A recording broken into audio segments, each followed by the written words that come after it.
very much. It's a pleasure and a privilege to be invited to speak today. Thank you to the organizers. I have prayed for every one of you. You probably don't know that, but when my wife and I came to this island, we biked every street. We've done it twice now and prayed for every house. So some of you I don't know, but you are brothers and sisters, and I have prayed for you. I want you to notice that I brought my boxes with me today. Some of you may not be able to see them, and so I'll hold it up. I brought one box that I carry around with me all the time called Culture. And I'll just set this one here. And I brought a really important box that I call Hope. This box I never want to lose. You'll see why. One box offers pleasure, whatever you want. You even get to decide what's right and wrong, but with conditions, of course. This other box over here offers freedom, joy, peace, and a word I really like, coherency, but with conditions, of course. I'll tell you more about these boxes later. These boxes are important because we live in a postmodern age where we believe we're the final authority for whether God exists and what he asks of us. A German philosopher by the name of Schopenhauer once said that everyone takes the limit of his own vision for the limits of the world. The fact is, we don't see well. We don't even see well collectively as a people. We are one-eyed people living among half-blind people. And so we are blind to the realities of our choices. This is why we need the lens of Scripture and the corrective of Christ to see and to know which box to choose and why.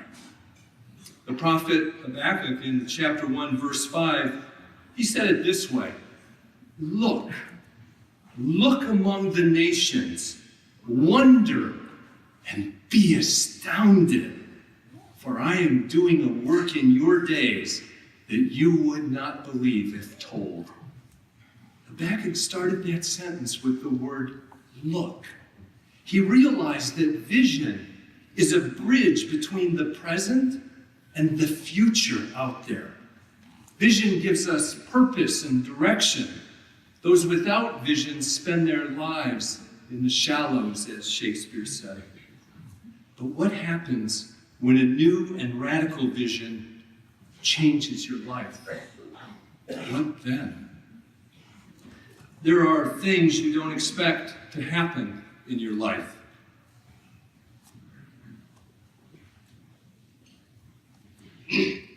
Unexpected events that shape forever the contours of your life, that redefine your life, that change everything, that make you realize that you really are going to have to choose this box or this box because you can't have them both.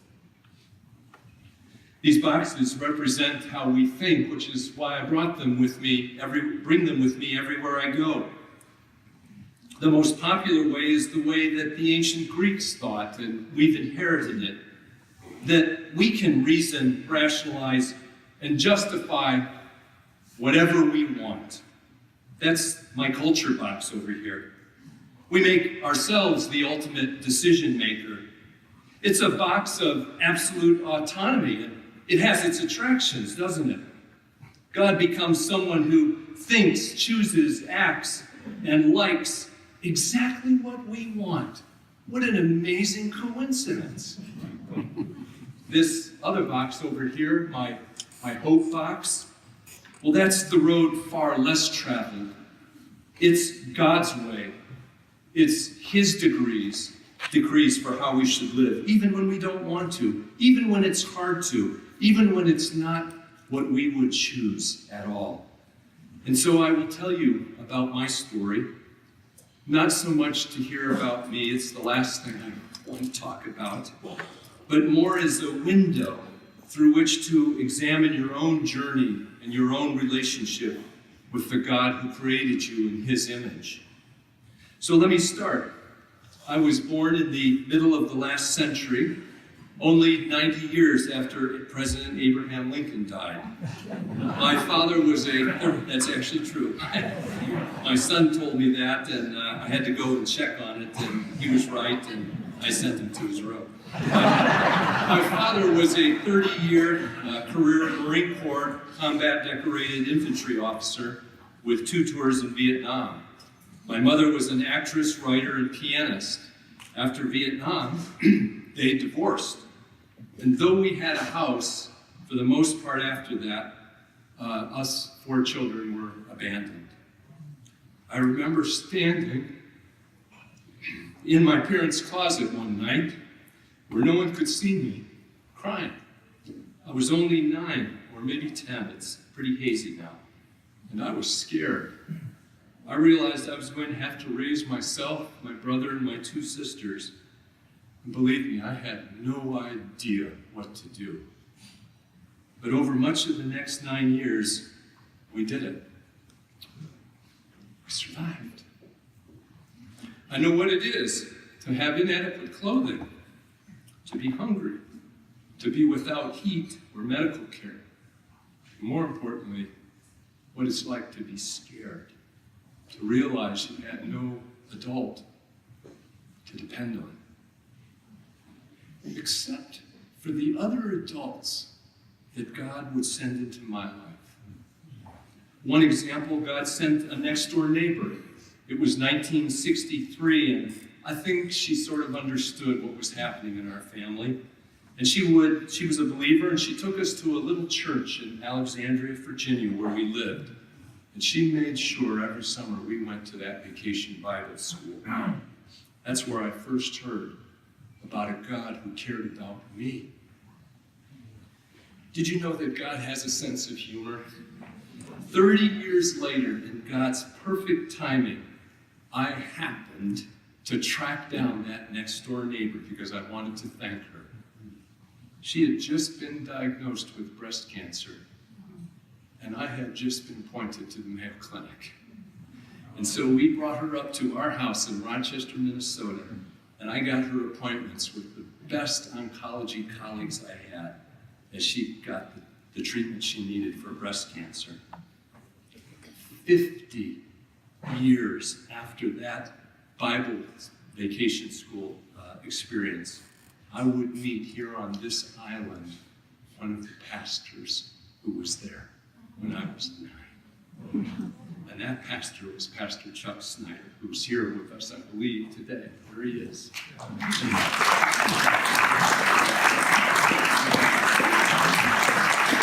It took us a while to piece that together. In God's providence, though, I made it through high school, got a scholarship, went to college, got another scholarship, went to medical school, did another 5 years of education, and as I said, joined Mayo Clinic, where I'm a professor of medicine. My specialty is internal medicine and my subspecialty in vaccinology. I started with nothing, and I made it. This box over here, the Greek one labeled culture, it seemed to work. I made it. Every few months I was getting an award. One highlight occurred in 2013.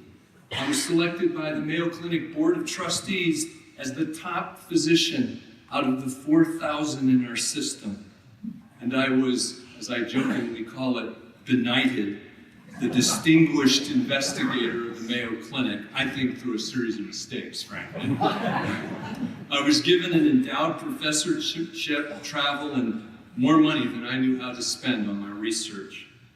Another occurred this past fall when I was invited to be a fellow in the Royal College of Physicians, and my wife and I traveled to London, where we were only one of 16 physicians to ever be inducted into that 500-year-old organization. King Henry VIII signed the original charter.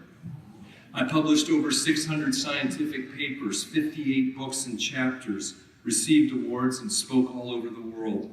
I received 5 patents for my scientific discoveries and invented 3 areas of science in the field of vaccines. Success was really rolling in fast.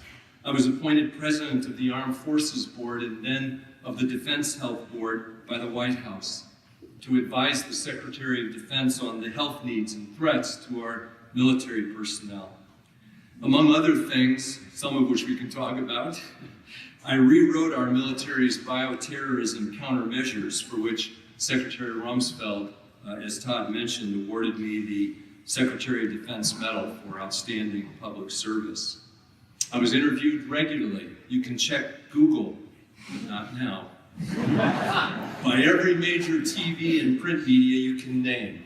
Jimmy Kimmel invited me onto his show 3 years ago, and we did a little show on hand washing. You can still see it on YouTube, but not now.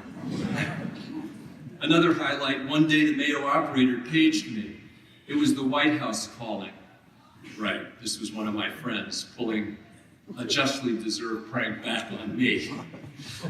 But they asked, would I meet with President George Bush? Talk about going to the principal's office. My first instinct was, uh-oh, I'm in big trouble. I blamed this mindset on my first grade teacher, which is only fair as I'm pretty sure I drove her to an early death. For years, I mistakenly thought she really liked me because she gave me my own seat at a desk all by myself, right next to her.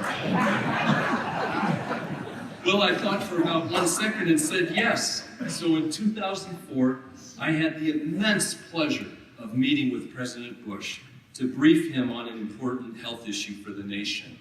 In case you're wondering, no, I didn't call him W. In case you're really wondering, yes, we actually did briefly pray together. I spoke at the National Press Club with the Secretary of Health and Human Services and several of our nation's Surgeon Generals. I was, in quotes, invited to the National Security Agency, the Pentagon, the CDC, FDA, World Health Organization, because they wanted my opinion. I guess you'd say in my field, I was famous, with enough pride to build a mountain range. But I was haunted by the question, so what? Which box was ruling my life? What was my future to be and my legacy?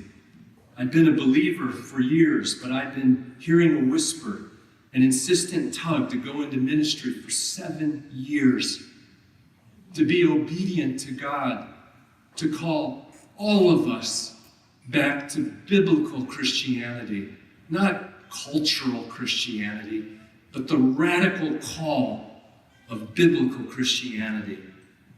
And I couldn't shake it. It didn't make any sense to me. I already had a call. I was a healer. So using the best tools I had in my culture box, I resisted it for 7 long years. And then the dream started. It always started the same. It's dusk. It's getting dark and hard to see anything. And I become aware I'm standing on the edge of a cliff. And a voice is telling me, jump. My wife is next to me, and no, it wasn't her voice telling me to jump. This voice, this sense, this inner prompting kept saying, jump. So I look down, but I can't see anything. It's foggy and it's dark. And the mountain I'm standing on, it's gigantic. So it must be really far down there. And I can't see the bottom. I can't see what I'd be jumping into. But the voice is insistent. Jump. But how can you jump when you can't see what's below? And every few nights, I would wake up in a sweat with this dream. Months of this went on, until one night, that voice became very personal.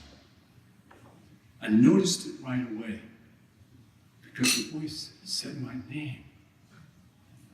It said, Greg, jump. It will be okay. And I no sooner started to shift my weight to be obedient and to jump, and that fog that had obscured my vision and made me afraid, it evaporated like that. It was gone.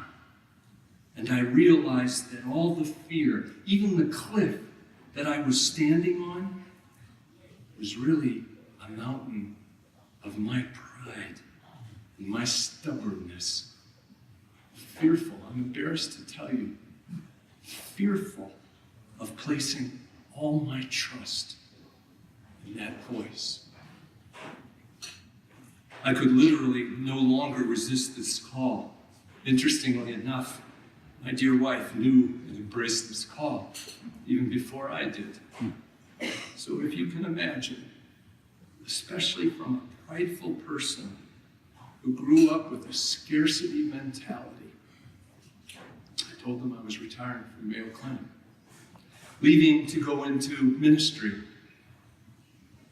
What I wasn't prepared for is that people laughed. My colleagues, several of them ridiculed me. And I began to question myself, am I being foolish here? But I have learned that God calls us to the things that look and feel foolish by society's definition. But we should do them anyway. Matthew 16:26 puts it this way, "For what does it profit a man if he gains the whole world and forfeits his soul?" That verse haunted me. It followed me everywhere. It pierced into the center of me, as I hope it might you. What does it profit a man if he gains the whole world and forfeits his soul? So 4 years ago, we literally gave everything we owned away, and we moved into the little vacation condo we had bought 4 years earlier here in Marco. Another piece of God's humor. I thought I had a vacation home. He knew what my housing for my ministry was going to be. I'm pursuing ordination now, and I'm a seminary student at Westminster Theological Seminary. I'm a pastoral intern at Marco Presbyterian, and I'm very pleased, honored, humbled to have Dr. Dave Garner. Dave, would you just raise your hand there? Who's one of my seminary professors who traveled here from Philadelphia for this event. Thank you, Dave.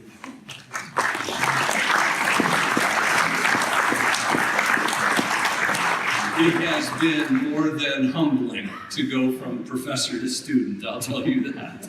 But that's the point. As my wife wrote in my Bible, Christ calls us to the pursuit of eternal significance and not just earthly success. Can you see anything through me and this window? What the leap of faith really is and asks of each of us, how we made a Western God who's become an idol of success and me. You see, the fear that was my dream became my faith made deeper. My dream was fundamentally a dream about whether I could really and fully place my trust in a God I couldn't see. Which box? It's called faith precisely because you never have all the answers you want. Are you going to jump in faith into the arms of a loving God or into a bottomless pit of horror that never ends? Into an eternity where there are no more tears or an eternity of endless tears? Into an endless hope or a hopeless end? Those are the only two choices. So which box? You see, each of you stands on that cliff too. And we're faced with the same question. Jump or not?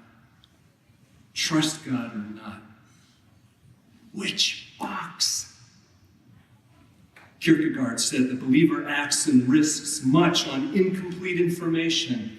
If God is really to make a moral difference in our lives, we must admit that he might go against our reason and our conscience, and yet he should be obeyed anyway. Did I have that kind of faith? To obey even when it went against my own reason? How was I going to spend the rest of my life? Award-seeking Which box? The writer to the Hebrews wisely tells us, faith is the assurance of things hoped for, the conviction of things not seen. Peter wrote to the Corinthians this, for we walk by faith, and you know it, not by sight. That box labeled culture, I like to imagine that some of the Greek philosophers realized how living like that, how living in the culture really ends. And they wrote a parable, and they renamed my box. In Greek mythology, the first created woman was named Pandora. And that box, the one over there, was called Pandora's box. She should never have opened it, but she did. Just as Eve should never have done what she did, but she did. And it released all kinds of evil and rebellion against God into the world. But do you remember the rest of the story? As soon as Pandora realized what had happened, she slammed the box closed. But one thing hadn't escaped and was still inside Pandora's box. Do you remember what it was? Hope, brother, hope. Hope was left. This box over here. Inside this box has true hope because it holds this. The moderator of the Church of Scotland, as I like to remind people, hands a Bible to each new British monarch. And as the new sovereign is crowned, he says these words, "This book is the most valuable thing that this world affords. Here is wisdom. This is the royal law. These are the lively oracles of God." If you want hope, it's here. It's not locked up in some secret box. God sent hope in the form of his Son, Jesus Christ, and his written word, the Bible, to us to rescue us from our own evil. In John 14:6, we read something that changes everything. I am the way and the truth and the life. No one comes to the Father except through me. I say it changes everything because it tells us this box does indeed give hope and eternal life. And like a compass, it points to the true north, to Christ and to his cross. This other box over here, well, most spend their lives chasing after that one. It promises much, but in the end, it never satisfies. Many find that out too late, and still others begin to sense their life isn't quite right, that maybe there's something else I should be doing. Maybe there's somebody here today like this. I meet them almost every day on this island, and I recognize them pretty quick because I was one of them. As a scientist, I've spent my entire life determining what's true and what's false. We have created a foolish culture, a modern-day Babylon, a culture we have created that elevates illicit sex, lust, greed, alcohol and drugs, violence, the grab for more and more money, and even infanticide. My diagnosis as a physician is we have a belief disorder. Which box are we going to choose? Gilson, the French theologian, said this: there still remains only God to protect man against man. Either we will serve him in spirit and in truth, or we shall enslave ourselves ceaselessly, more and more, to the monstrous idol that we have made with our own hands, to our own image, and in our own likeness. What the culture wants you to believe is the place of faith isn't consequential, but it is deeply consequential. Our lives are shaped by whatever transcendent reference points we choose as the compass of our lives. Neighbors, it matters. It matters deeply. We're called to follow a first-century rabbi, in faith and obedience to a life of service, to give up the one box to gain the other box. Well, time grows short and the dark night looms. Each of us will one day realize the immense importance of faith and the tragic brevity of time. And we must each answer the question, which box will I choose? Which one is safest? You've maybe heard it said that the safest place for a ship is the harbor, but that's not what ships are made for. My culture box says the safest place for me was the harbor of earthly success.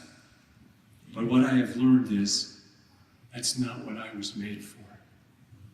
And neither were you. And it has changed everything for me. C.S. Lewis, and I'll close with this, explored this very question of safety in his book, The Lion, the Witch, and the Wardrobe. In it, Aslan the lion is a metaphor for Jesus the Christ. And he closes it like this. Aslan is a lion, the great lion. Ooh, said Susan. I thought he was a man. Is he quite safe? I shall feel rather nervous about meeting a lion. Safe, said Mr. Beaver. Who said anything about safe? Of course he isn't safe. But he's good. He's the king, I tell you. And he's good. Very good. God bless you all, and thank you for the privilege of your time and your attention.